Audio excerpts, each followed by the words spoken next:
Graça e a paz, amados. Vamos abrir a palavra de Deus no livro de Efésios, capítulo 2. Efésios, capítulo 2. Quem for achando, vamos ficar de pé para a gente ler juntos. Diz assim a palavra do Senhor. Ele lhes deu vida, quando vocês estavam mortos em suas transgressões e pecados, nos quais vocês andaram no outro tempo, segundo o curso deste mundo, segundo o príncipe da potestade do ar, do espírito que agora atua nos filhos da desobediência. Entre eles também nós todos andamos no passado, segundo as inclinações da nossa carne, fazendo a vontade da carne e dos pensamentos. E éramos, por natureza, filhos da ira, como também os demais. Mas Deus, sendo rico em misericórdia, por causa do grande amor com que nos amou, e estando nós mortos em nossas transgressões, nos deu vida juntamente com Cristo.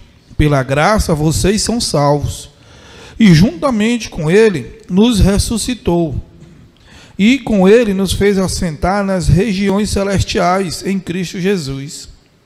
Deus fez isso para mostrar nos tempos vindouros a suprema riqueza da sua graça, em bondade para conosco em Cristo Jesus. Porque pela graça vocês são salvos, mediante a fé. E isto não vem de vocês, é dom de Deus, não de obras, para que ninguém se glorie. Pois somos feitura dele, criados em Cristo Jesus para boas obras, as quais Deus de antemão preparou para que andássemos nela. Amém? Vamos orar, querido Deus, amado Pai. Queremos pedir ao Teu Espírito Santo que revela-nos a Tua palavra. Que em nome do Senhor Jesus, o Senhor fale conosco profundamente. Abra o nosso entendimento, repreendemos todo o mal nessa noite, na autoridade que há no nome de Jesus, e que as nossas vidas sejam alinhadas e alicerçadas na Tua palavra. Em nome de Jesus, amém. Podem sentar, queridos. Quero falar um pouco hoje, ou muito, sobre salvação. É incrível, queridos, que como agora eu estou me concentrando mais, embora minha vida sempre girou muito em aconselhamentos, né? Visitas e aconselhamentos, mas é incrível como essas últimas semanas que eu estou mais concentrado no ministério, como eu tenho percebido crentes que têm 2, 5, 10 anos de fé, 15, que não têm certeza da salvação, que não têm entendimento da salvação. E eu fiquei impressionado, né? Eu, pelo menos assim, de onde eu vim, era impossível alguém que tinha 1 ano de igreja, 6 meses, sei lá, não ter certeza da salvação, porque é um princípio muito elementar, é o início de todas as coisas. É incrível que como tem crente que conhece campanha de libertação, de prosperidade, de oração no monte, não sei o quê, quebra de maldição, muitas coisas, mas não entende nada de salvação. Eu fiquei e fico impressionado com isso, com todo respeito, com todo carinho. Não estou querendo mostrar aqui que sou conhecedor, né? Mas é porque é muito elementar. É o início, é a porta de entrada. Porque sem a pessoa estar salva, isso quer dizer o quê? Que ela não tem acesso a Deus. Então, a caminhada dela está sendo inútil, está sendo irrelevante, está sendo sem sentido, sem propósito.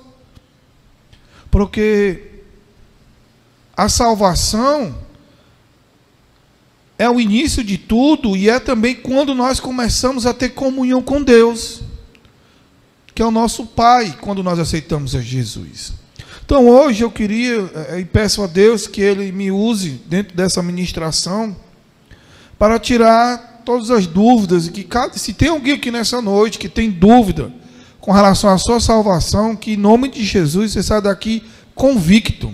Não só quem está aqui, mas quem nos acompanha pela internet. Espero eu ser uma ferramenta de Deus para esclarecer, para trazer luz, né? Aonde tem treva nessa área, porque é muito importante. Já pensou alguém passar 10 anos, 20 anos, indo para a igreja, e Jesus volta e a pessoa fica? Aí, ou chegar ao juízo final, né, a pessoa ir para o inferno e chegar lá e começar a protestar no inferno. Não, eu ia para a igreja, ao diabo eu sei. Eu não faltava um culto, eu sei, eu estava contigo. Mas o principal você não conheceu, que era o Deus da igreja, o Senhor Jesus, né? Então, queridos, vamos tentar aqui estudar nesse texto. Eu vou tentar ser expositivo, né? Dentro das minhas limitações. Então ele começa botando ele aqui com E maiúsculo, nós sabemos que ele está, não é só porque o ele aqui está no começo da frase, mas é porque ele está se referindo a Jesus, né? Ele lhes deu vida quando vocês estavam mortos em suas transgressões e pecados, nos quais vocês andaram no outro tempo. Queridos, a lição que a gente entende aqui, que o pecado, as transgressões, que é uma vida de pecados, né?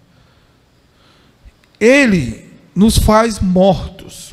O pecado, ele traz morte para a nossa vida. Quem anda em pecado, anda em morte, está morto. Quem não conhece Jesus está morto. Mas pastor, eu vejo a pessoa andando, ela fala, o senhor é que está doido. Não, não, porque aqui está falando da pior morte de todas. E da única morte que exatamente importa para Deus, como é que eu posso dizer? Que entristece Deus. A única morte que entristece Deus é a morte espiritual, não é a morte física. Porque embora a morte física traga um abalo para nós, um abalo emocional, uma tristeza profunda para nós, mas para Deus não, Ele até se compadece de nós. Quando a gente perde um ente querido, um amigo, um irmão, Ele se compadece. Mas a morte que realmente leva tristeza ao coração de Deus é a morte espiritual. Por quê? Porque é uma morte eterna. A morte física é só uma passagem desse lugar para um outro lugar. E quem aceitou a Jesus, na verdade, quando ela morre, ela só está saindo desse lugar, indo para o céu. Então, para ela é maravilhoso. Maravilhoso. Embora nós que estamos aqui na terra creamos nisso, mas o nosso nível de revelação ainda é muito baixo. Você vê que Paulo, ele fala assim, olha, o que depender de mim, eu queria morrer e estar com Cristo. O que é incomparavelmente melhor. Paulo tinha a revelação do céu e do inferno, e aqui da terra também. Então Paulo dizia, olha, por mim eu queria morrer agora. Alguém aqui já orou pedindo para morrer? Que não fosse porque está em um sofrimento absurdo, em uma depressão. Eu não conheço ninguém que esteja tão feliz com Cristo, que tenha um nível de revelação tão grande de Jesus, que diga assim, Senhor, me leva. Eu quero morrer, me leva, eu quero ir para o céu. Eu não conheço ninguém. Eu nunca vi ninguém dizendo isso. Mas Paulo disse, olha, por mim eu queria morrer agora, aqui dar um piripaque, um ataque cardíaco, um AVC, e morrer agora. Para mim, que eu sei que imediatamente eu ia estar com o meu Senhor, com o meu Salvador. Ele diz, mas por causa de vocês, eu decido ficar nesse corpo terrestre. Então, queridos, essa revelação, ela deveria ser o primeiro clamor dos crentes. Deveria ser a primeira missão da igreja. Levar salvação aos perdidos. Essa consciência deveria ser algo que persegue, no bom sentido da palavra, o crente.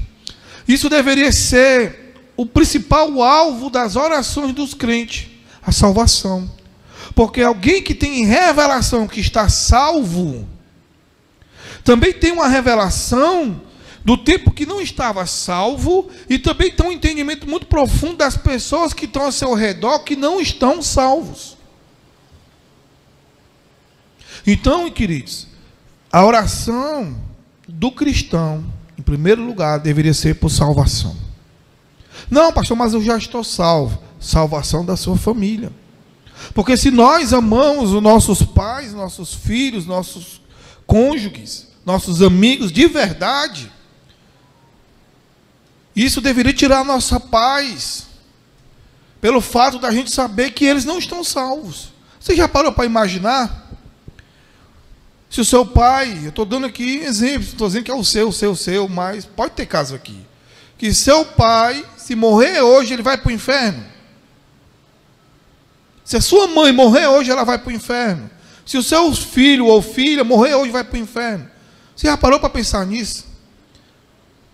A gente não se atenta muito a isso. Mas isso, irmão, deveria ser... Por que a igreja hoje não se interessa em anunciar o evangelho?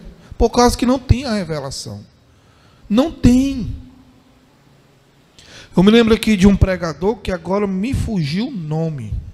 Eu não sei se era John Bunyan. Ele está no livro Heróis da Fé. A igreja que ele pregava estava em pecado, insensível a Deus, não se importava com a obra de Deus. E ele começou a jejuar e orar. E ele levou uma pregação que é muito famosa, chamada Pecadores nas mãos de um Deus irado.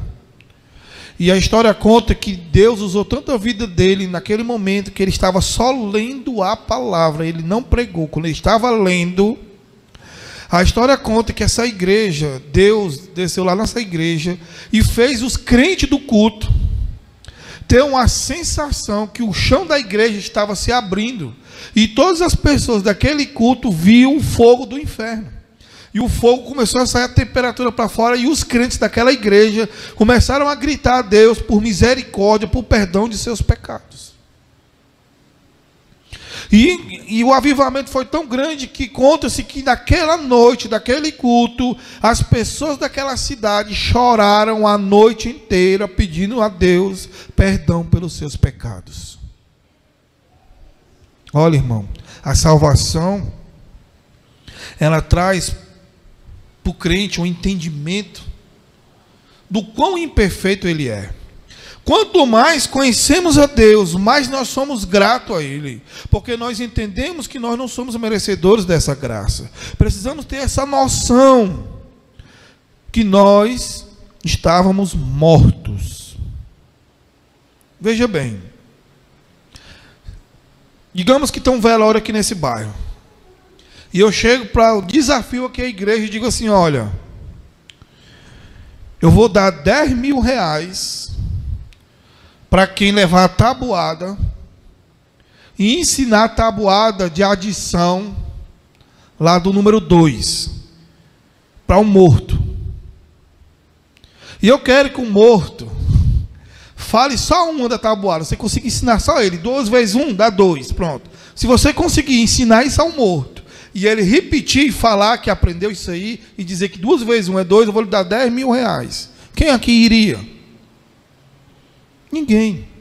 Por quê? Porque você tem a certeza que o morto não vai entender nada, ele não vai ouvir. Por quê? Está morto. Assim são as pessoas que estão mortas espiritualmente. Você fala de Jesus e elas ficam com raiva. Você fala de Deus para elas ficam com raiva. Se você se converte e decide ter uma vida com Deus, se tem pessoas que estão mortas perto de você, elas não vão te entender, vão te chamar de fanáticos, de doido, de maluco. Por quê? Estão mortas. E o crente que está morto, ou seja, o morto que pensa que é crente, mas está morto, ele sempre é uma Maria que vai com as outras. Ele sempre vai ser uma pessoa que é influenciada pelo mal. Como o Tiago diz, uma pessoa que ela é agitada pelos ventos. Uma hora ela quer Jesus, como dizia um antigo pastor meu. Vem uma tribulação, vem um problema, ela já decide querer Genésio. Então uma hora ela quer Jesus, é super crente, estou dentro, vou fazer isso, vou cantar, vou pintar, vou pular, vou pregar, Aí tem hora que você... Não era bem isso, não quero mais. Por quê? Porque ela não entende a graça de Deus que está na vida dela. Ela não pensa que ela só vai poder fazer a obra quando ela for perfeita, quando ela não errar mais, quando ela não tiver mais defeito, quando ela for uma santa, um santo, um perfeito. Mas isso nunca vai acontecer. Você nunca vai ter esse privilégio de dizer assim: eu estou perfeito. Pelo menos enquanto estiver aqui nessa terra. Não vai. Enquanto eu e você não tivermos a revelação dessa graça que nos resgatou da morte espiritual, do caminho do inferno. Uma vez alguém me contou e eu concordo. A pior coisa que vai ter lá no inferno não é você ver o capeta. Não vai ser o fogo queimando. Não vai ser as pessoas gritando e chorando de dor e de sofrimento. Vai ser você se lembrar e dizer assim: poxa vida, eu tive tanta oportunidade. Muita gente falou de Deus para mim. Meu pai falou de Deus, minha mãe falou de Deus. Fui várias vezes para o culto, senti o desejo de aceitar Jesus, mas eu não ia, porque eu queria ficar pecando, eu queria ficar me prostituindo, eu queria poder ainda mentir. Igual uma pessoa falou para mim, mas eu pregando para a pessoa, perguntei se ela queria aceitar Jesus, e depois eu disse: não quero não. Por quê? Porque ser crente não pode mentir. Ser crente eu não vou poder trair, não vou poder beber. Os machos, isso aí não é questão de ser crente não. Tu já não pode fazer isso. Mentir é errado. Trair é errado. A diferença é que quando tu for crente, tu vai receber um poder de Deus que vai te fortalecer e tu vai conseguir dizer não ao pecado. Porque antes de Jesus nós somos escravos do pecado.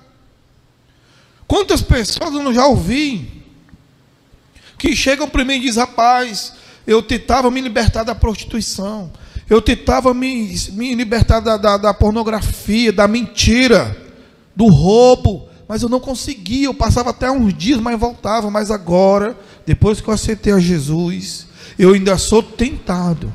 Porque o escravo, ele não é tentado. O escravo é escravo. Imagina como é uma figura de um escravo: alguém que está acorrentado nas duas mãos, certo? E o seu senhor lhe puxando, e os seus dois pés acorrentados. Se ele quiser correr, ele consegue? Sim ou não? Não. Então o escravo, ele não é tentado. O escravo é escravo. O diabo diz: mente, ele mente. Trai a tua mulher, ele trai. Trai o teu marido, ele trai. A pessoa é escrava. Mas quando é crente, não, ela é tentada. O inimigo vem e joga a seta na sua mente. E você, às vezes, por não conhecer a palavra, acha que aquele desejo, aquele sentimento, aquela seta na tua mente já é pecado. Aí tem gente até que se entrega: não, eu já estou desejando aquele homem, eu vou ficar louco, eu já pequei mesmo. Não, já menti, eu vou me arrebentar de vez. Não, irmão, você tem que entender. Jesus disse na oração do Pai Nosso que nós deveríamos orar para que Deus nos livrasse da tentação. E a palavra de Deus diz que Deus não permite que nada venha sobre nós acima de nossas forças. E se vier, o próprio Deus, ele envia o escape para nós. Então não tem desculpa para mim e para você. Então a primeira lição que o autor aqui dá para a gente é que nós estávamos mortos, mas ele começa dando novidade. Se você aceitou a Jesus, ele te deu vida. Agora você está vivo. Agora você começa a entender das coisas de Deus. Você tem desejo de ir para a igreja. Você começa a não gostar mais de algumas coisas que te chamavam a atenção no passado. Você começa a se separar mais. A tua mente começa a ser transformada. Você começa a desejar coisas novas. Tem algumas amizades que você tinha, que você olha e diz: não dá mais para mim. Eu preciso selecionar minhas amizades. Só que você vai ser terrivelmente perseguido por essas pessoas. Elas vão passar... Abaixa só um pouquinho o meu retorno aqui, ô rapazinho. Então, as pessoas vão passar uma imagem para você que você é besta. Não, porque crente agora é bichão, é fanático, é santo agora, é santa. Mas na verdade são eles que nos rejeitam.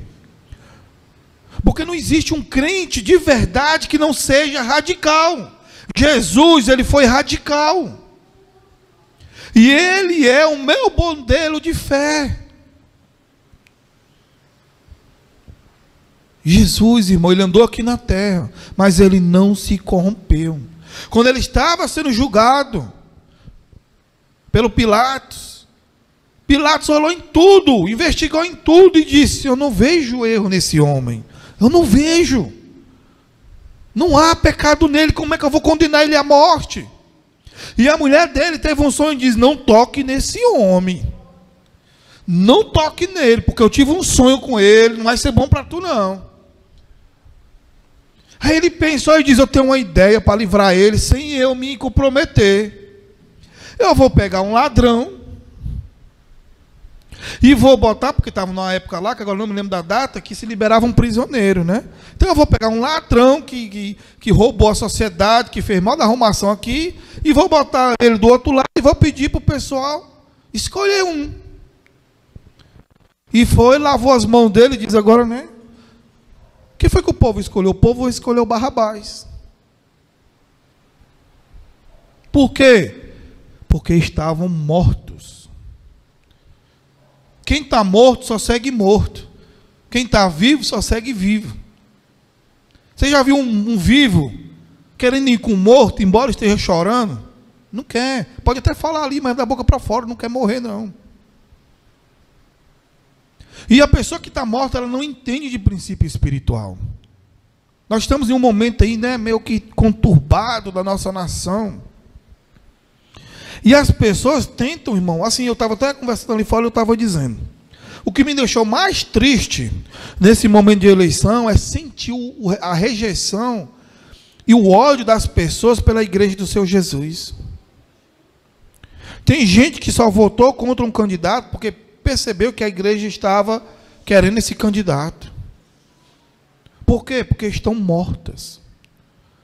E foi feita uma pesquisa que 7 milhões de crentes votaram no cidadão. Aí eu fui tentar explicar, eu disse, cara, hoje nós estamos vivendo um momento muito parecido. Naquela época de Jesus e Barrabás. Botaram um cara honesto, perfeito, que era Jesus, né? Um homem honesto, e um ladrão, que foi que o povo escolheu ladrão. Aí o cara botou assim: eu não discuto mais com você, porque você comparou agora esse político com Jesus. Isso é inadmissível. Morto, não entende. Eu disse: ei, Marcos, presta atenção. Eu não posso comparar ninguém com Jesus. Jesus é incomparável. Eu estou usando aqui o momento da história para te mostrar o que está acontecendo hoje. E para te dizer mais. Eu nem posso comparar um candidato, né, X, que eu não posso falar o nome aqui mais, né? A Jesus, porque Jesus foi incomparavelmente perfeito, mais do que ele. Jesus era Deus, mas também eu não posso comparar o outro candidato ao Barrabás, porque o Barrabás nem andou perto do roubo que esse candidato fez. Então seria uma injustiça com o Barrabás eu compará-los, porque o candidato hoje roubou muito mais do que o Barrabás. Dá para tu entender? Não, porque vocês são... Não entende. Eu disse: homem, tchau. Tchau. Outro, não vou mais para a tua igreja não, porque você votou em fulano. Amém, querido. A porta lá tanto serve para entrar como para sair. Eu não proíbo ninguém de votar em candidato nenhum. Ninguém que foi proibido por mim. Ninguém aqui foi reprimido por mim. Alguns chegaram e perguntaram a minha opinião, eu falei. Eu posso me posicionar, eu sou um cidadão. Holandês, mas naturalizado brasileiro. Pela cor, vocês percebem a cor dos meus olhos. Não é? Então, queridos, nós estamos vivendo esse tempo. Mas se você for estudar a palavra de Deus, isso não é novidade para Deus. Parece que Deus está lá espantado. O meu povo escolheu, mas não está espantado. Toda a história é assim. Eu me lembrei muito de Jeremias nesses dias. Jeremias se levantou para o rei e disse: olha, assim diz o Senhor, ou a nação se ajeita, ou vai vir um castigo de Deus sobre a nação. E o rei corrompido, a nação idólatra corrompida, o que foi que aconteceu? Se levantou uns outros profetas e disse: não, rei, fique tranquilo, Deus falou comigo, Deus falou que está vindo é bênção para a nação. Eram vários profetas contra um. E o profeta de Deus dizendo, vai vir peia. Deus vai sentar-lhe a mão na nação. Vai morrer gente, vai ter pobreza. Pessoas vão ser presas se não se converter. Ainda há tempo, se convertam. Mas eles deram ouvido mais para os profetas que estavam profetizando bênção. Aí, chamando Jeremias de falso profeta, prenderam Jeremias numa cacimba lá, e tome fome, e tome sede, tome vergonha. Ele foi envergonhado durante a nação, porque apresentaram ele como falso profeta. E simplesmente ele se levantou e disse assim, olha, vamos ver quem é falso profeta, porque está escrito, aquele que profetizar e acontecer, esse é o verdadeiro profeta, mas aquele que profetizar e não acontecer, é falso profeta e vai morrer. Acabou-se. E mais uma vez aqui, eu quero me posicionar para vocês. Por que eu vou me posicionar no culto? Porque eu sei que quando vier a peia, eu vou ter que visitar cada um de vocês. Então, para me economizar tempo, gasolina, e também economizar a comida de vocês, porque todas as vezes que eu vou lá, eu quero café, uma buruaca, um pãozinho, uma bolacha, eu quero dizer para vocês. Essa é a minha percepção do pastor Fábio Gomes da Silva. Se o candidato aqui já foi... e outra coisa, né? O senhor está blasfemando. Também me foi acusado nesses dias. O senhor está blasfemando contra as Escrituras, porque está escrito em Romanos capítulo 13. Nós devemos respeitar, né, as autoridades constituídas. Eu disse, primeiro lugar, está escrito mesmo. Mas eu quero só lhe dizer uma novidade. O cidadão ainda não é uma autoridade constituída. Ele é uma autoridade eleita. Constituído ainda é o outro. A partir do dia 1º de janeiro ele será constituído. Aí eu vou orar pela vida dele. Orar por quê? Porque se ele fizer o que eu penso que ele vai fazer, eu me arrebento também. Então eu vou orar para Deus mudar a mente dele, para Deus fazer. Embora hoje eu estou orando para ele não entrar lá, né? Mas eu quero só dar um conselho para você, o seguinte. E eu pedi a Deus até para mim não falar isso aqui, mas... eu saí de casa hoje decidido a não falar sobre isso. Mas vamos lá. Se o que está no poder continuar, vai continuar normalmente. Vai ter aquela mesma dificuldade e tal, mas o Brasil vai continuar avançando. Segundo o meu entendimento, a minha percepção, se esse que foi eleito assumir, em janeiro, irmãos, vai ter no mínimo 4 mudanças que já foram anunciadas, que vai impactar diretamente nós que somos lisos da nação. Se você é liso, eu me compadeço da sua pessoa. Nós que somos da zona da pobreza, né? Porque tem gente que confunde pobreza com miséria, né? Não. Nós somos os pobres. Pobre, eu acredito que até quem ganha 1.500, um salário mínimo, por aí. Mas, vamos lá, nessa área nossa aqui, a área do desespero, que numa hora está em cima do mar, nadando, respirando, outra hora nós estamos lá, me ajuda, me socorro. É esse tipo de gente que eu estou pregando hoje, né? Eu sou assim, tem hora que eu estou nadando aqui, irmão, salvando a gente. Bora, eu te levo, mas tem hora que eu estou morrendo e levando um bocado para morrer junto comigo, né? Se você está se afogando nesses dias, se quiser a companhia para se afogar junto, o pastor está por aqui. Mas, segundo o que eu venho percebendo, vocês sabem que vai ter a diminuição de um auxílio aí de 600 para 400, né? Isso vai trazer um impacto aí de bilhões de reais na nação. Isso significa o quê? Menos dinheiro injetado no comércio. Não sei se vocês lembram que o comércio foi fechado na pandemia. Vou dar só um exemplo aqui para vocês. E por incrível que pareça, não foi só lá os comerciantes que sentiu. A gente sentiu na nossa casa. Sim ou não? Parece que o dinheiro some, né? Era para atingir só os comerciantes lá, que fecharam os seus comércios. Inclusive tem comerciante que fechou que a gente nem compra nada dele, que a mercadoria dele não nos interessa. Mas pelo fato disso fechar, e aquilo que nos interessa até mais ficou aberto, que foi os supermercados, mesmo assim a gente sentiu em casa. O dinheiro fica difícil, some.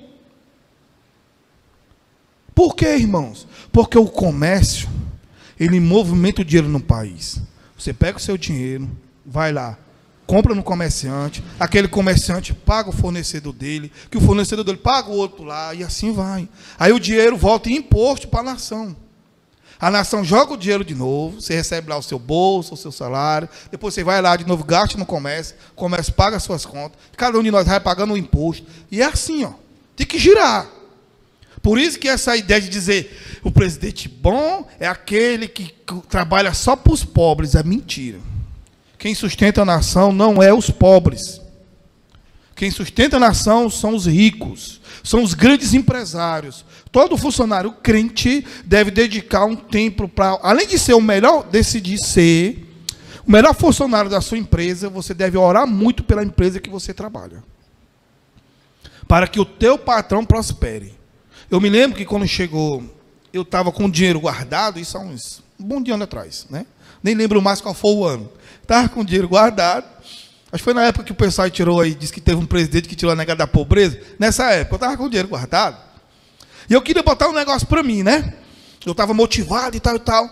Nessa época surgiu a 99 Pop. Quem não sabe, é de corrida, de carro de aplicativos.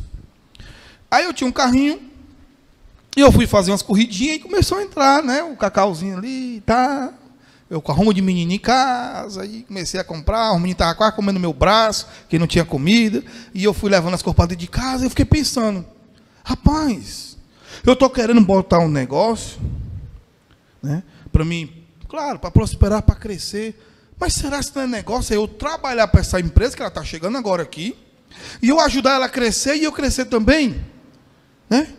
Eu digo, pela primeira vez eu vou fazer algo diferente. Eu não vou botar um negócio, eu vou trabalhar para essa empresa. E eu prosperei muito. E eu orava. Porque como eu não tinha um cadastro da Uber, eu só tinha 99, e nessa época tinha poucas corridas. Então eu ficava orando, Senhor, abençoa a empresa 99, que ela consiga divulgar, que as pessoas vão baixar esse aplicativo, que as pessoas vão pedir corrida, Senhor. Eu orava. O crente tem que ser assim. Porque eu tenho um entendimento. Aí os caras chegavam, não sei o quê. Uma vez numa roda lá, essa empresa aí, mas está ganhando dinheiro nas nossas costas, não sei o quê, estão ficando milionários, enquanto nós estamos aqui. Eu disse, mas eu quero que ela fique bilionária, trilionária, porque se ela quebrar, eu quebro junto, eu não tenho outra coisa para me fazer, eu quero que ela fique bilionária mesmo, que ela ganhe dinheiro, mano. Os caras, como é que, claro, macho, se a empresa que eu trabalho quebrar, e aí? Entendeu? Então a gente tem que ter esse entendimento, irmãos. Quanto mais empresas estiverem fazendo sucesso no Brasil, isso é prosperidade para a nação. Nós somos o país que mais paga imposto no mundo inteiro. Até alguns empresários falaram, olha, ou os funcionários vão abrir mão de seus direitos, que aqui tem muitos, né? Ou vão ter que abrir mão de seus empregos. Porque a gente tem uma visão que o empresário, a vida dele é mansa demais. Não é assim. Você não sabe o que o seu patrão passa. Você não sabe a dificuldade que ele enfrenta. Para todo mês ele pagar os impostos, pagar os funcionários, e tudo em dia, contador, e não sei o que mais lá, aluguel de ponto. Não é igual a igreja, né? Está dando teu dinheiro lá na igreja, o pastor está lá. Não, aqui é tudo de graça. Quando eu disse para o homem que ia ser a igreja, ele não cobra aluguel, ainda não cobra luz, a CAGES não cobra água, a internet também, tudo de graça. Não existe isso, irmão. A dona veio aqui hoje, eu estava aqui com o seu Lucas, ela disse, irmão, eu estava orando para vocês não sair, porque depois que vocês alugaram aqui, foi uma bênção para nós. Por quê? Dinheiro. Eu nunca fui deixar lá um pão para ela. Eu nunca fui deixar lá 1 litro de leite para ela. Mas todo mês eu pagava o aluguel em dias. Eu não, nós, né? O aluguel em dias. E isso abençoou a vida deles. Está vendo como é que funciona? A vida é assim. Não existe outra forma. Então ela disse, mas só que graças a Deus, vocês estão indo para o ponto maior, vocês cresceram, graças a Deus, vocês amém, irmão. E ela olhou para cá, né, e ficou feliz. Né? Eu disse, olha, a senhora sabe que eu nem queria sair, porque a gente acabou de fazer esse altar, a gente investiu em coisas, e a gente não vai tirar. Eu quero sair daqui e deixar o lugar melhor do que quando eu achei. Eu tenho esse propósito de abençoar. Nós investimos aqui o quê? 1.000? Ao menos isso, foi aqui no altar. Fora a raiva, os leite, os bolos, né? 1.000 conto. Aí, eu vou fazer o gatinho do seu Lucas, né? Rapaz, vocês precisam conversar mais com Deus, né? E às vezes dá essa impressão mesmo, né? Isso é falta de revelação. Se vocês não iam sair, por que vocês fizeram isso? Era para ter buscado. Mas não é. Isso aqui é a lei da semeadura. Nós investimos R$1.000, estamos deixando um altar para ele aqui. O altar que nós vamos receber lá é incomparavelmente melhor. No mínimo lá o cara está gastando uns 2 contos para fazer. Entendeu? É a lei da semeadura. E lá vai ser tudo novo também. Então, quando a gente semeia coisa ruim, colhe coisa ruim. Quando a gente semeia coisa boa, colhe coisa boa. Agora, o problema da gente na hora de semear é que a gente não entende que é pela fé. Não entende. A gente quer. Por isso que eu não demoro, irmão. Eu vou lhe dar um segredo para você. A voz de Deus não é igual a voz da mãe, da sua mãe, não. Como é que é a voz da mãe da gente? É assim. O menino está fazendo uma coisa errada. Ela, menino, não faz isso não. Aí o menino continua. Menino, não faz isso não. Menino, não faz isso. No quarto é... Aí no instante ele ouve, né? Deus não é assim. Deus não é assim. É assim, ó. Na primeira vez que ele fala, é bem forte. Você se emociona, você se sente o arrepio, você sabe, você tem convicção que é Deus. Aí, você não obedece logo, você fica procrastinando. Aí você quer ouvir daquele mesmo jeito, daquele dia, não vai ouvir mais. Ele não é a sua mãe. Não é. Você não vai. E vai chegar um momento que você não vai ouvir mais sobre esse assunto. Então eu aprendi isso alguns anos atrás. E quando eu estou no culto, que Deus fala comigo sobre uma oferta, né, falando aqui da área financeira, eu já faço, irmão. O máximo que eu demoro, né, até a hora do desafio aqui.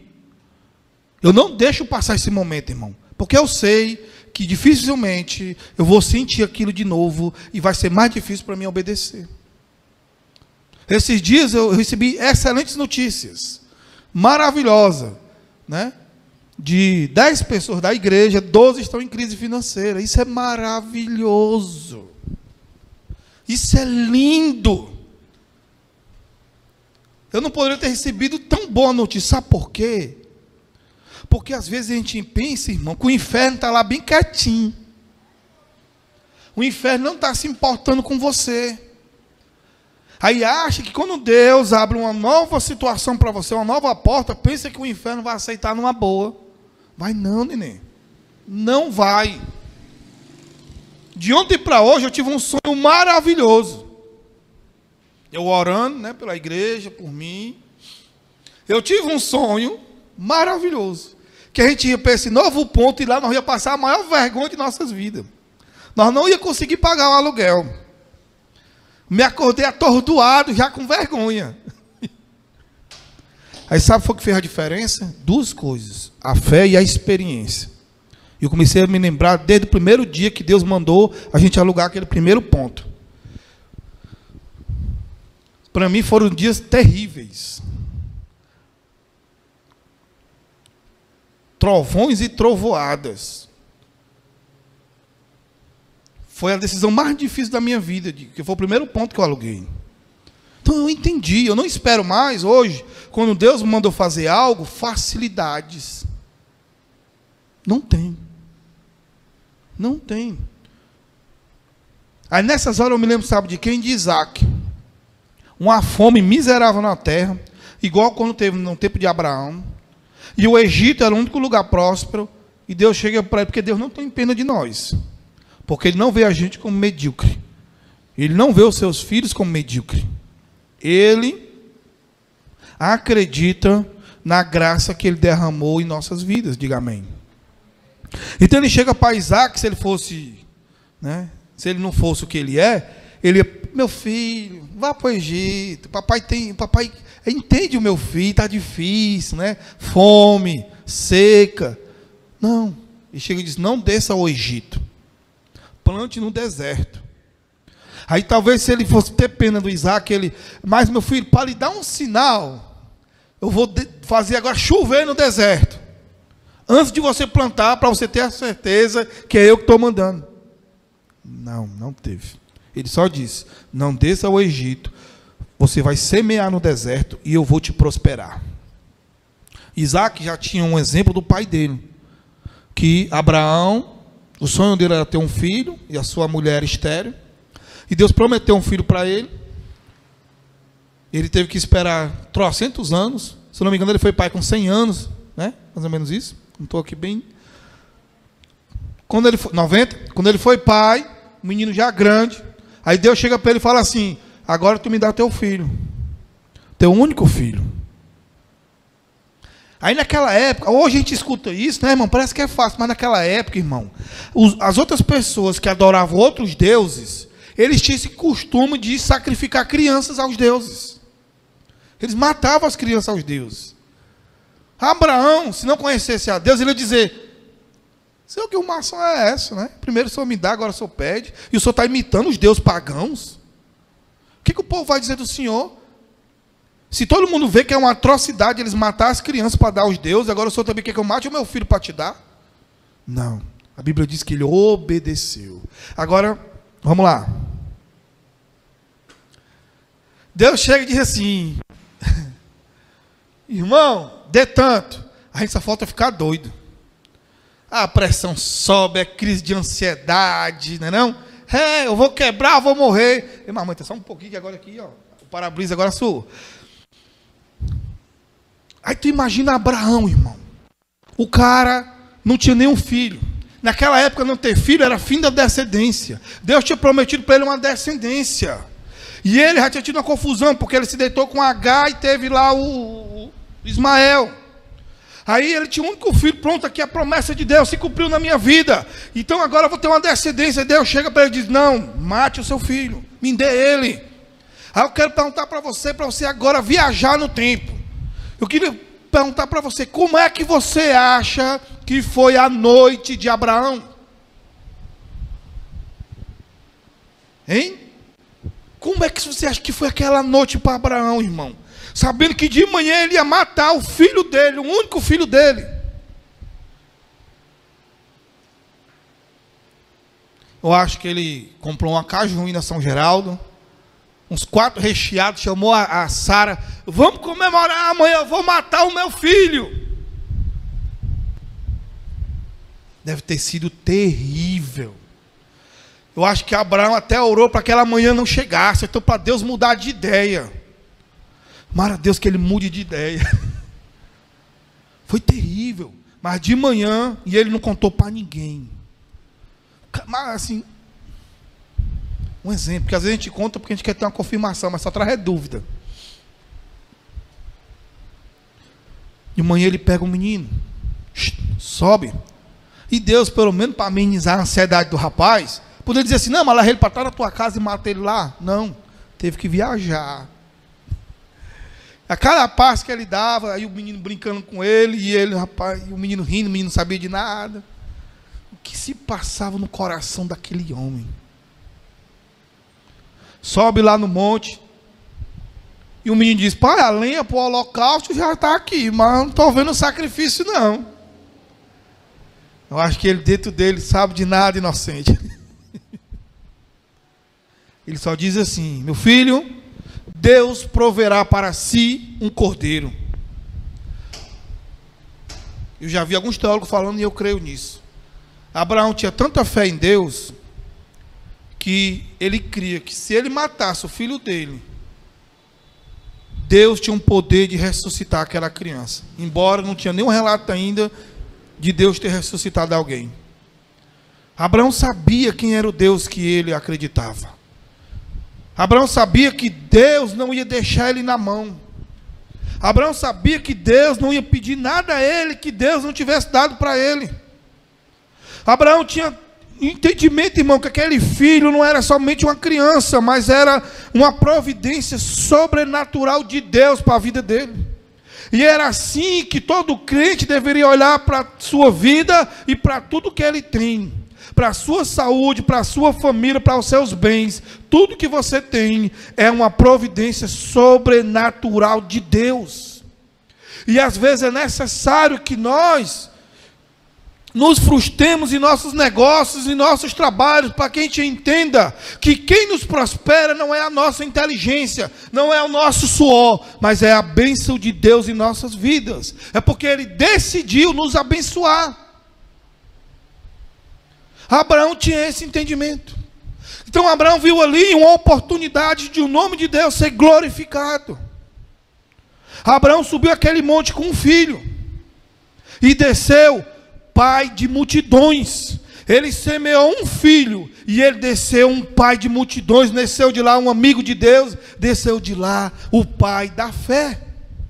E até hoje Abraão é considerado nosso pai pela fé, embora a gente nunca viu ele. Olha só que uma atitude de fé pode provocar aqui na terra. Quando alguém, irmão, decide ter uma atitude de fé aqui nessa terra, ele está mandando um sinal para o céu, e o céu não tem antena quebrada. Ele recebe o sinal e de lá ele manda uma providência para a terra. É assim que o nome de Deus é glorificado, é através da atitude de seus filhos aqui na terra, pela fé. Até a nossa vinda para um culto tem que ser uma atitude de fé. Nenhuma atitude nossa, irmão, não pode ser com ausência de fé. Você precisa acreditar que aquilo que você está fazendo, Deus vai te recompensar. Se eu não tivesse esse entendimento, eu não estaria mais aqui pregando.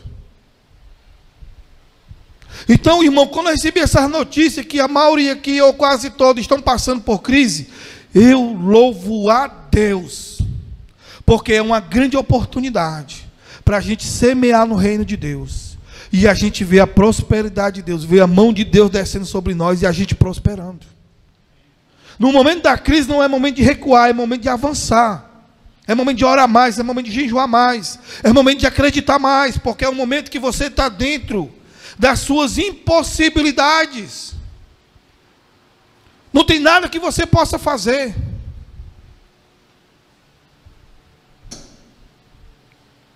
Por isso que é bom você passar por crise, porque você vai criando experiência. Se eu não tivesse passado por outros momentos de alugar ponto, eu desistiria. Ainda está em tempo. Ainda está em tempo. Mas eu não vou desistir. Porque quem me mandou ir para aquele ponto não foi nenhum ser humano. Quem me mandou ir para lá foi Deus. E até hoje, o dia de hoje, até essa hora, que eu não sei que hora é essa, Deus tem honrado toda decisão tomada por esse ministério. Nunca a gente foi envergonhado. Nunca. Deus sempre abençoou, dentro do nosso pouquinho aqui, dentro das nossas impossibilidades, nós temos conseguido pagar aluguel. Eu paguei aluguel de ponto no meio da pandemia, a igreja fechada, não tinha nenhum culto, a nossa célula nos lares. Mesmo assim, Deus usou os pequeninos dessa igreja para continuar dizimando.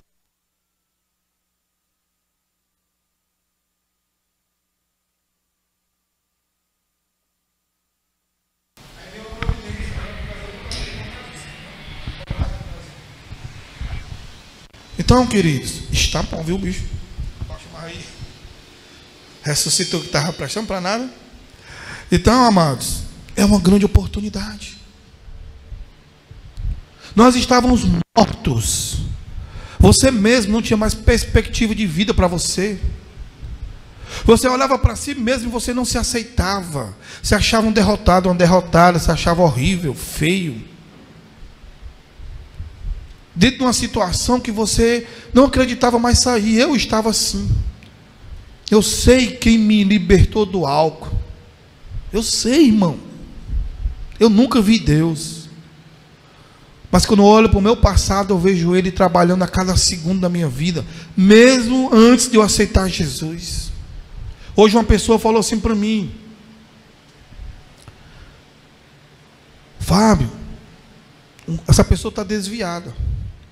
Aquela crise que tu passou, baixa só um pouquinho aqui o meu retorno. Aquela crise que tu passou naquela época, se tu tivesse desviado, Fábio, tu estava pior do que eu hoje. Verdade, eu concordei com ele. Eu disse assim para ele: eu não te digo mais, eu estaria já morto se eu tivesse desviado. Mas eu exalto a Deus porque Ele me sustentou. E foram meses, não foram dias nem semana, meses, enfrentando depressão, enfrentando, irmão, uma crise espiritual terrível, tentando me acertar na igreja, tentando sentir a presença de Deus e não sentia nada. Ia para o culto e não sentia nada, ia para a vigília e não sentia nada, ia para a célula e não sentia nada, botava um louvor e não sentia nada. Eu tive que viver por aquilo que eu tinha vivido com Deus antes, aquilo me fortalecia, porque eu sabia que Deus tinha me libertado do álcool, Deus tinha me libertado da prostituição, então Deus também ia me libertar daquele momento, Ele ia entrar com providência na minha vida, porque tem momento, irmão, que é só você e Deus. Não queira ser compreendido com as pessoas, não queira que as pessoas aceitem aquilo que Deus mandou tu fazer, não aceita. Se Deus tem te confrontar, tem ministrado no teu coração para tu ter uma postura, para tu fazer algo, não espere as pessoas te apoiar, porque Deus não aceita isso. Deus quer, irmão, essa conexão direta. Foi para isso que Jesus morreu naquela cruz, para que eu e você pudesse ter essa comunhão, de escutar a voz dele, e de obedecer a ele, e de prosperar nessa terra. Eu não tenho dúvida. Hoje nós não temos nenhum calção lá do ponto. Um homem mandou uma mensagem para mim ontem: pastor, a minha esposa já fez o contrato, só marcar o dia para o senhor assinar e a gente ir para o cartório. Eu liso: pode marcar. Mandei o áudio não no grupo. Mandei um áudio no grupo. Pode marcar. Pode marcar. Quem vai dar não sou eu, irmão. Quem vai dar não sou eu. E se for eu, ainda assim não serei eu. É Deus usando a minha vida. Então, enquanto eu não tenho nenhum calção hoje do ponto, irmão, eu já estou sonhando com outras coisas maiores lá. A minha fé hoje já me leva mais longe. Entendeu? Então, é um momento precioso. Esses dias recebi, eu acho que nós já temos R$300 de oferta, e hoje eu recebi mais, acho que é 900 e pouco de oferta. Foi 900 e pouco? Ou foi R$1.000? R$1.000 de oferta recebi hoje, por calção do tempo. Era para você dar menos glória a Deus, viu? Quando eu disse para o cara, eu só tinha 300. Pode marcar. Hoje mandaram mais 1.000 de oferta. É Deus, irmãos. É Deus. Quando Deus manda a gente fazer, porque Ele vai honrar. Isso aqui não é para glorificar o nome do homem. Isso aqui é para glorificar o nome de Deus. Quando tiver grande, que nós tiver mais possibilidades, vai ser fácil as pessoas chegar aqui e até criticar. Não, só estão fazendo algo porque também tem tudo, tem isso. Mas nós temos uma história. A gente sabe que a gente começou aqui com de R$15, Xing Wing, e uma caixinha chinesa, que a minha voz ficava parecendo a voz de um pato. Foi assim que nós começamos, dentro de uma área. Eu ainda tenho todos os vídeos. Inclusive eu descobri, que eu não sabia ainda, a data do aniversário da igreja é no mês de outubro. No outro ano, em nome de Jesus, no dia, mais ou menos dia 10 de outubro, a gente vai estar fazendo o aniversário do ministério de 5 anos. Ministério esse que quando começou, a gente foi apredejado. O pessoal dizia que não ia sair de uma célula. Vamos fazer, para a vergonha do diabo e para a glória de Deus, o aniversário do ministério de 5 anos. Para a glória de Deus, e vai ser um novo ponto, maior, com muito mais coisas, para a glória de Deus. Então, irmãos, quando Deus nos dá a vida, Ele está nos dando a sensibilidade de ouvir a voz dEle. Então, se você decidir viver pelos seus sentimentos, se prepare, porque você sempre será uma pessoa medíocre. Porque nem todos os dias você sente coisa boa. Nem todos os dias você pensa coisa boa. Não é todos os dias que tu se acorda e pensa que olha para você e diz: eu sou o rock. Sou o rock balboa na melhor fase. Não, irmão. E o crente, ele não pode andar direcionado pelas circunstâncias. Porque embora eu sei que esse governo que está aí assumir, nós vamos enfrentar diversas situações, mas a minha fé diz, e a palavra de Deus diz, que nada disso vai ser suficiente para impedir o avanço da igreja, e impedir que Deus sustente a sua igreja. Você não vai passar fome. Deus vai continuar te sustentando. Seja qual for o presidente que ficar, Deus vai continuar nos sustentando.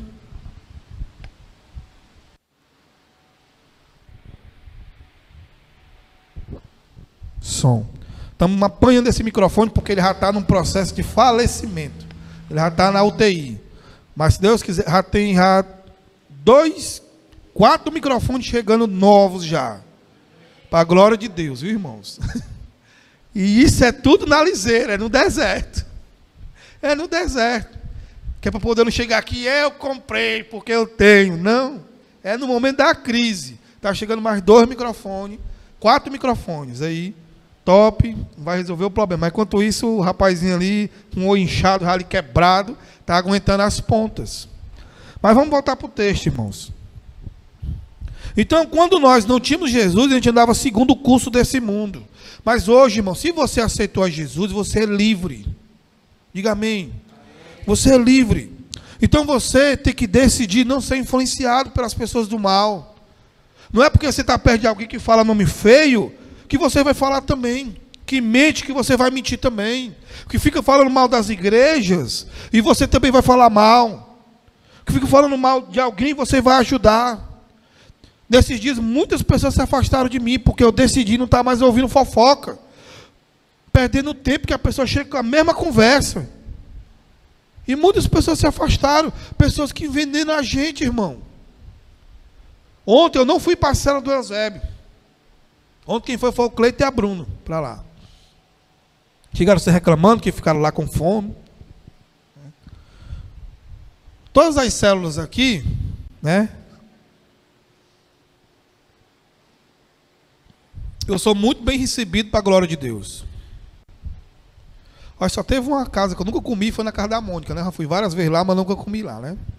Todo dia que eu chego lá, ela diz que naquele dia não é dia de alimento. Eu não sei qual é o dia certo. Mas, tirando essa exceção... eu comi uma vez que a mãe dela fez, você me lembrou. Aí, queridos, eu não fui. Mas, pelos relatos, eu vi que eles foram muito bem recebidos lá. Por quê? Primeiro é Deus na história. Mas já pensou se eu tivesse chegado para o Antônio ou para a Lidiane e falado mal deles dois? Ontem eles ficaram lá falando mal de nós até 2 horas da manhã. Se eu tivesse falado mal deles dois para o Antônio e para a Lidiane, ou do Antônio e da Lidiane para eles dois, e diga-se de passagem, eu conheço a vida dos 4, e tem um arquivos aqui que eu tinha sim.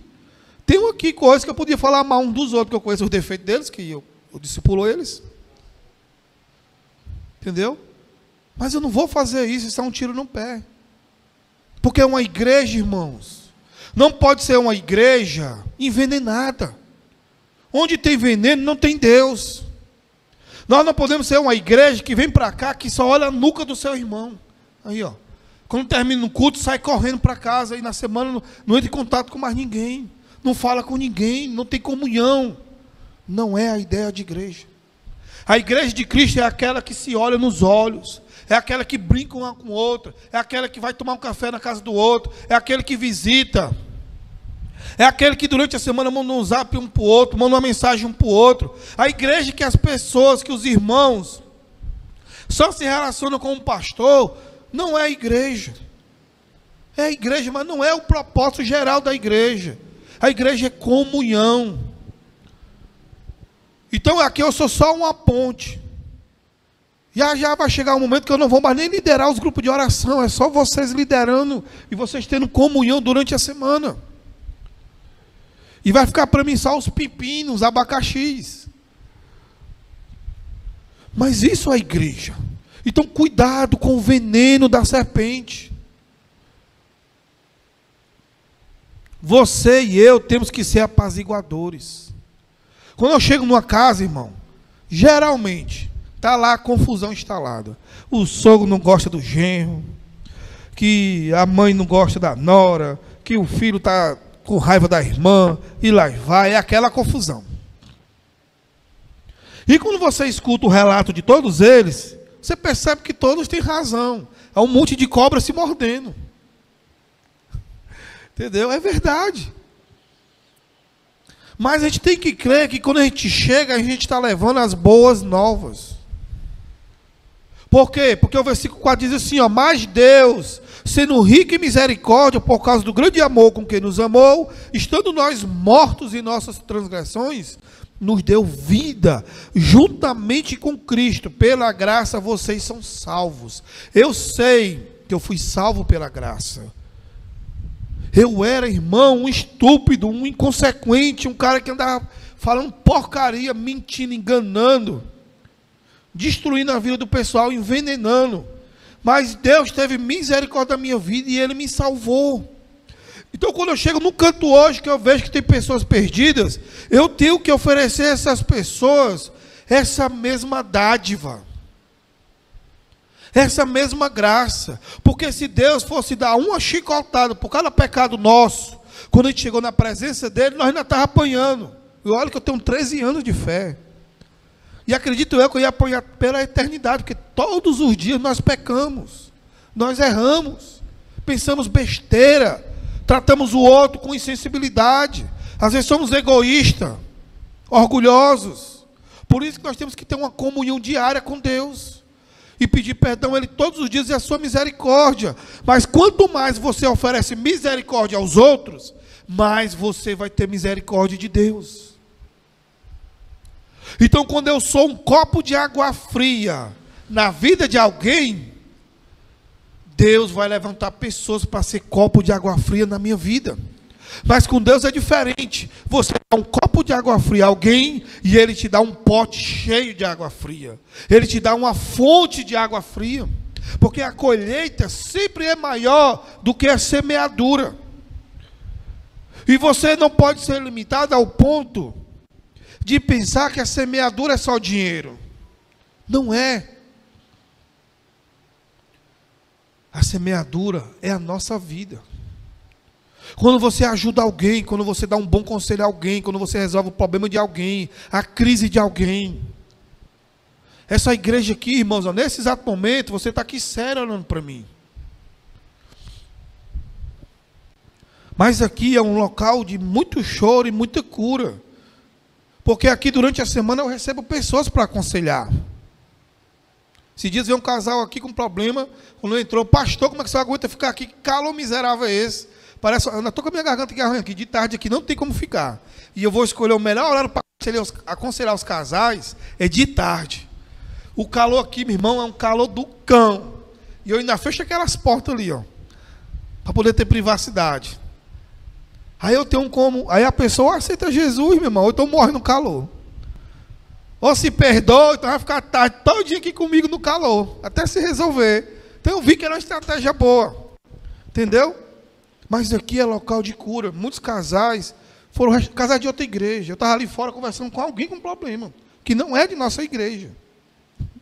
Só para você ter uma ideia. Eu disse, macho, vem aqui terça-feira, eu estou aqui na igreja. Ele, não, vem aí para mim conversar contigo. Problema.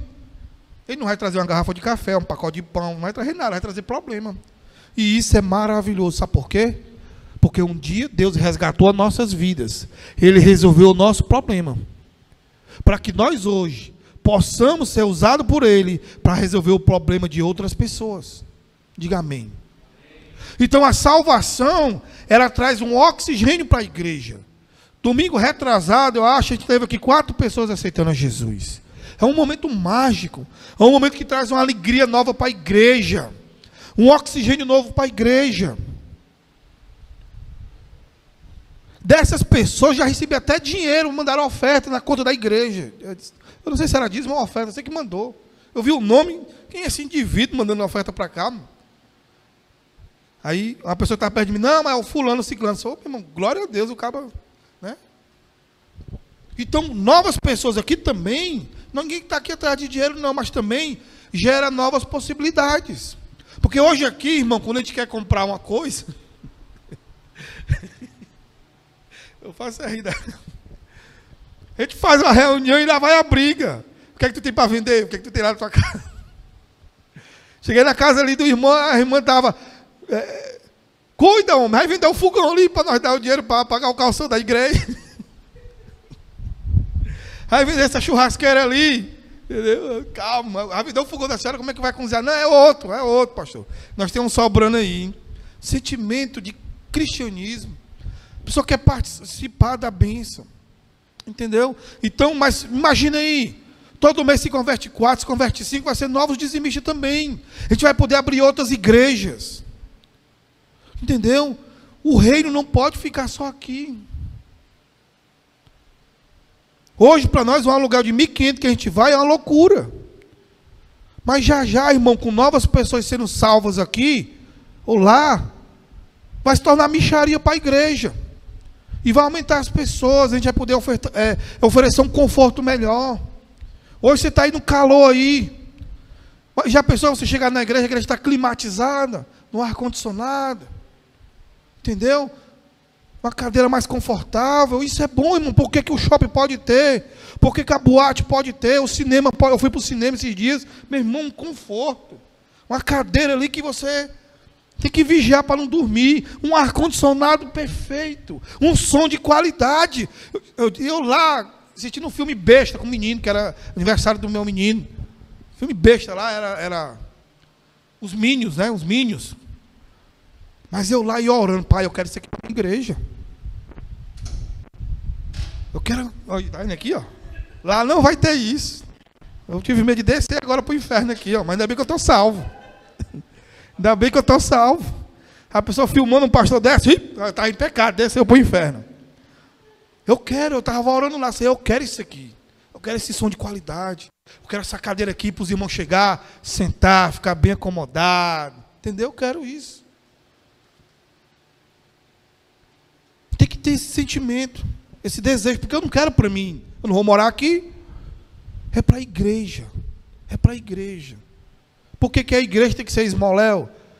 Cadeira que uma vez veio um membro para cá, eu fiquei morrendo de medo, que o cara pediu para botar 2 cadeiras, porque as cadeiras não aguentavam. Ele, fofinho demais. Aí naquele dia eu disse, rapaz, eu tenho que comprar uma cadeira mais reforçada, pelo menos umas 4. Mas a gente ainda não teve condições para isso. E eu não estou aqui fazendo pressão em você, para você arrancar. Não, eu estou dizendo que você deve evangelizar para a gente ganhar mais vidas. Essas pessoas vão ser abençoadas por Deus. Elas vão ser impactadas por Deus. Seu casamento vai ser restaurado, vai ser liberto das drogas, do álcool. E Deus vai abençoar e essa pessoa vai ser fiel no reino. Entendeu? É assim que funciona o reino de Deus. Então, quando eu retenho, eu também estou impedindo que outras pessoas sejam abençoadas. Porque se eu disser só assim, ó, irmão, compra aqui, isso aqui, tá lá, vai ficar pesado para ele. Mas cada um aqui dá o seu dízimo. Pá. Chega no final do mês, eu tenho como pagar em dias. Entendeu? Mas se eu disser só assim, irmão, tu vai ficar responsável pelo aluguel da igreja. Você matou o irmão. Mas a união, por isso que a Bíblia diz que onde há união, Deus libera a bênção. E preste bem atenção de novo. Eu não estou ensinando você que você vai ganhar as pessoas por interesse financeiro. Não. Eu estou dizendo para você que é um conjunto de fatores. Você ganha alguém que estava indo para o inferno e vai para o céu. Você leva a pessoa para ser abençoada por Deus. E essa pessoa ainda vai ser um investidor no reino de Deus. Olha só que maravilha. Um dia eu cheguei num culto. Se vocês acham aqui quente, lá multiplica aí por 5. Logo quando eu aluguei aqui esse ponto, como a gente recebeu o ponto com 4 ventiladores, só foi necessário 2, que o Antônio já mudou de lugar de novo. Né? Estava ali. Aí eu tinha 2 guardados. Eu cheguei lá, eu vi a igreja quente. Só tinha 2 ventiladores e um tinha quebrado. O que foi que eu pensei? Vamos ser um copo de água fria nessa igreja. Eu disse, irmão, eu tenho 2 ventiladores lá, novos, foi usado poucos dias. Eu vou ofertar para a sua igreja, meu ministério vai ofertar para a sua igreja. Ô, pastor, meu irmão, glória a Deus. Uma festa. Ofertei. É assim que o reino funciona. Chega aqui um pastor de uma igreja aqui, Pastor, pelo amor de Deus, eu vou fechar a minha igreja. Eu não sei nem quem é, mas se ele for pastor de uma igreja, eu não consegui pagar o aluguel, não, quanto é que falta 200, 300. Se estiver na conta da igreja, meu irmão, tome, pague lá. Porque ele não é o meu rival. Ele não é meu adversário, ele é meu parceiro aqui nesse bar para ganhar as vidas. É assim, irmão. Não retém a bênção em você. Você tem que aprender a promover os outros. Porque às vezes, vamos dizer aqui, dinheiro. O teu dinheiro não resolve o teu problema. Mas se tu tirar um pouquinho daquele dinheiro, tu consegue resolver o problema do teu irmão, da tua irmã, da igreja. É assim que funciona. Mas se a gente ficar aqui só na individualidade, e eu vou te dizer, uma das coisas que faz a gente se sentir mais feliz nessa terra, irmão, é quando a gente abençoa alguém. É quando você chega, assim, eu particularmente, irmão, isso é meu combustível. É eu chegar numa casa e estar lá um inferno, desunião e tal, pau quebrando. A gente começa a visitar, faz o grupo de oração, começa a orar, de repente está lá o pessoal tudo brincando, unido, e faz comida, e faz isso. E, meu irmão, eu estou ali, eu me faço que eu não estou nem vendo. Mas Deus sabe, aquilo ali é o meu combustível. É um casal que chega aqui querendo matar um ao outro. Porque o termômetro do casamento, né, onde está no casamento, é o olhar da esposa. Quando você olhar para a sua esposa, e você sentir no olhar dela, que ela está profundamente decepcionada com você, vá se quebrantar diante de Deus. É problema. Não estou dizendo para ninguém que ser barriga branca, ser manipulado, não. Mas nós, como homens de Deus, fomos levantados para fazer as pessoas felizes. Do mesmo jeito a mulher. Se você olha para o seu marido e ele está decepcionado com você, vai se quebrar diante de Deus. Aí de repente o casal chega, a mulher não quer mais, ele não presta. E depois de uma sessão, o Espírito Santo trabalha e ele sai abraçado, pedindo ao outro em casamento. Isso é poder de Deus. É isso que tem que movimentar a igreja. Você precisa desejar no seu coração ver outras pessoas aqui. Tem amigos seus que eu não vou ter acesso a eles, mas você tem. E a nossa maneira de evangelizar aqui é muito simples. Nós não andamos de casa em casa distribuindo papel e respeitamos quem faz isso. A nossa estratégia de evangelização é os nossos grupos de oração. Porque às vezes tu chega lá no teu amigo, vamos para o culto. Não, negócio de culto, negócio de igreja, não sei o que, é longe, não sei o que, eu não vou não. Mas se tu chegar para o teu amigo, para tua amiga e dizer assim, ó, ei, vamos para uma reunião lá em casa? Que reunião é essa? Não, é uns irmãos que vêm, eles trazem uma palavra lá bem rápida, é uma hora só, e faz uma oração lá pela gente. E depois tem um cafezinho, tem uma bolachazinha, tem um comes e bebe. Vamos, fica mais fácil dela ir. E principalmente, quando o crente não é o crente 007. Quando ele chega e diz, olha, depois que eu estou indo para essa igreja, depois que eu estou indo para esse grupo de oração, a minha vida mudou. Eu estou sendo abençoado. Quando você quebra essa fase, você se torna um ganhador de almas. Porque as pessoas estão procurando conhecer um Deus que funciona, um Deus que é vivo. Quando você chega e diz, olha, eu era isso, olha, depois que eu estou indo, rapaz, está sendo uma benção. Tá, olha, está uma maravilha, vamos lá conhecer, a pessoa vai querer ir. Vamos. E às vezes a pessoa tem a ideia que vai para um canto e vai ter um púlpito, uma pessoa de paletó e gravata, que vai chamar ela para aceitar Jesus, ela não quer ir. Que não, eu tinha um colega, a gente trabalhava junto, e ele dizia, pastor, meu irmão, eu não gosto de ir para o culto não. Eu, por quê, macho? É bom, cara. A minha vida foi transformada. Não, mano. Eu não gosto não, porque toda vida que eu vou para o culto, eu volto com as minhas costelas doendo, eu volto inchada. Que arrumação é essa, mano? Nunca ouvi falar disso. Como é isso? Ele disse, não, Marco, eu vou com a minha mulher. Aí quando o pastor faz o apelo para aceitar Jesus, ela fica dizendo, vai, traste, vai, é hoje, vai, se entrega. Ele chega em casa com as costelas doendo. Mas quando ele chega lá na célula, que é um ambiente que as pessoas vão estar sentadas, às vezes o líder da célula está de bermuda, chinela, simplicidade. A pessoa olha assim, olha, que é mais simples, que é uma reunião de amigos e tal. É aí onde a faca entra. Porque Deus não usa calça, Deus não usa paletó, Deus usa a sua palavra. E o líder ali na sua simplicidade, fala da palavra de Deus, ora pelas pessoas. Aí ele foi lá, para uma reuniãozinha, sai dali impactado. Aí começa a ir para a reunião. Às vezes vai uma vez, não quer ir mais, aí a pessoa vai lá e motiva. Bora, rapaz, sentimos a tua falta. Vamos. Aí a pessoa vai. Tem uns que foram para poder casar. Mas chegou lá, teve 2 casamentos, com Jesus e com a noiva. Entendeu? É assim, eu fui para a igreja também atrás de mulher. Chega lá e encontrei uma coisa muito melhor, Jesus, né? Uma coisa não, uma pessoa. Então é assim, irmãos. Fique de pé para a gente orar. Seja um missionário lá onde você mora. Seja um missionário. Eu, irmãos, sinceridade, eu não paro de evangelizar. E as pessoas que mais me procuram são meus amigos lá quando eu era do mundo.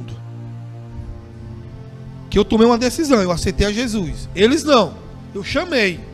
Todos os meus amigos eu chamei. Muitos não quiseram. Aí chega para mim hoje, depois de 13 anos. Fábio, como é que tá? Meu irmão, eu estou na bênção, cara. Casado, graças a Deus. Tu não bebe mais não? Não. Acredito não, mano. Bebo não, macho. Ei, mas tu é doido, é mesmo? Eu falo, mano, bebo não, cara. Deus me libertou. E começa, meu irmão, a falar de Jesus. Então você pode fazer o mesmo. Fale de Jesus do seu jeito. Fale o que Ele está fazendo na sua vida. O que Ele está fazendo nas tuas emoções. Amém? Feche seus olhos. Pai, em nome de Jesus. Muito obrigado, Senhor, por essa noite. Pela Tua palavra.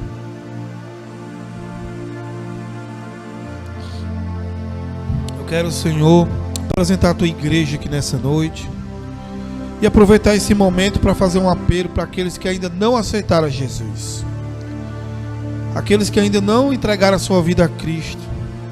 Também eu quero te dar essa oportunidade. Se você tem esse desejo, levante sua mão que eu vou orar por você.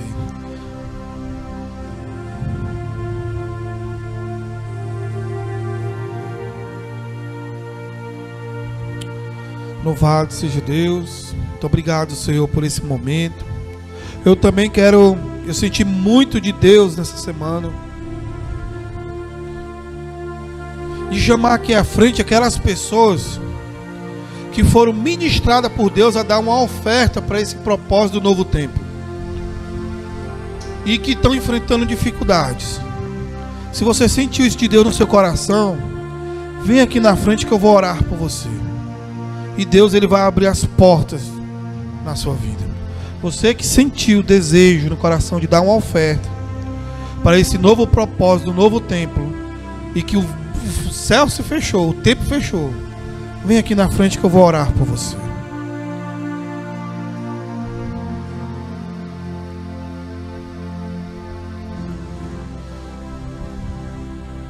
Porque o inferno se levanta, irmão. Quando alguém deseja semear, quando o Espírito Santo fala para alguém semear, o inferno se levanta. Mas hoje Deus quer desbloquear esse negócio. Se tiver mais alguém, eu vou aguardar mais 30 segundos.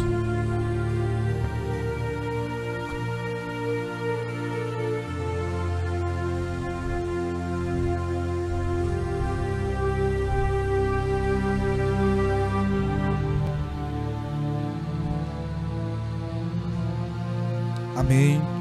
Pai, em nome de Jesus, quero orar, Senhor, nessa noite, repreendendo, Pai, o inferno, repreendendo, Pai, esse contra-ataque do inferno que está vindo sobre a Tua igreja, porque o inferno não quer, Senhor, que a gente dê esse próximo passo, mas a gente, pela fé, já deu esse novo passo. Nós, no reino espiritual, já conquistamos esse novo local, essas novas pessoas que vão chegar ali para se congregar. Esse novo nível, Senhor, de igreja, esse novo nível de prosperidade que o Senhor tem preparado para aqueles que te servem. Eu quero colocar, Senhor, os irmãos que o Senhor ministrou no coração deles, que o Senhor falou valor, que o Senhor tocou, Senhor, para ofertar nesse propósito. Eu quero declarar, Senhor, que as portas do inferno não vão prevalecer contra a tua igreja.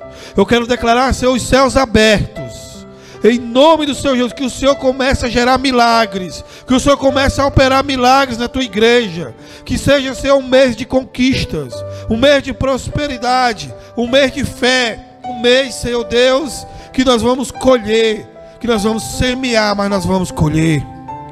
Porque é o momento, Senhor, de plantar no teu reino. E não existe um melhor e um maior investimento que nós possamos fazer. Então continua a se revelar nessa noite. Continua a tocar em pessoas. Porque nós, Senhor, estamos caminhando em meio a um deserto, em rumo a Canaã, uma terra que mana leite e mel. E nós cremos que em Cristo Jesus nós faremos a maior colheita financeira de nossas vidas, em nome de Jesus. Tanto a igreja como os irmãos, nesse final de ano, nesse mês de novembro e dezembro, colham os maiores milagres de suas vidas, em nome de Jesus. Abre as portas de trabalho, de emprego, de negócio. Coloca sementes, Pai, na vida dos teus filhos, nas mãos dos teus filhos. Eu quero profetizar nessa noite sementes poderosas na mão dos teus filhos. Eles vão ser surpreendidos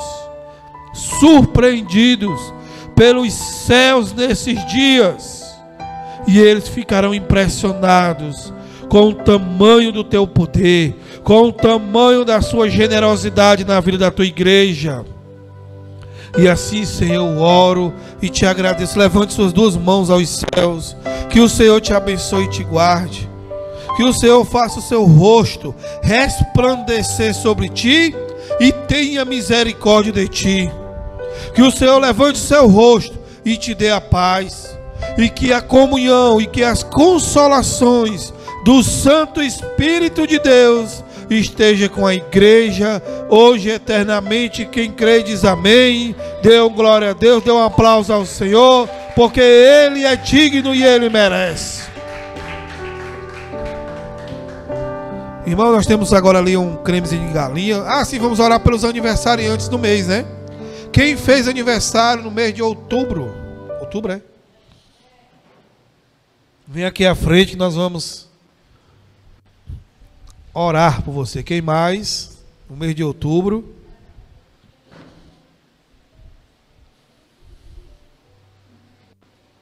Vou ficar aqui mesmo, na frente da câmara.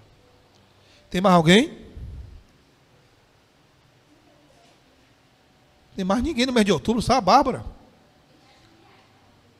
Não é? É osso, rapaz. A Mônica é mole, viu? Vai comer o creme de galinha pela internet, irmã. Vamos orar pela Bárbara.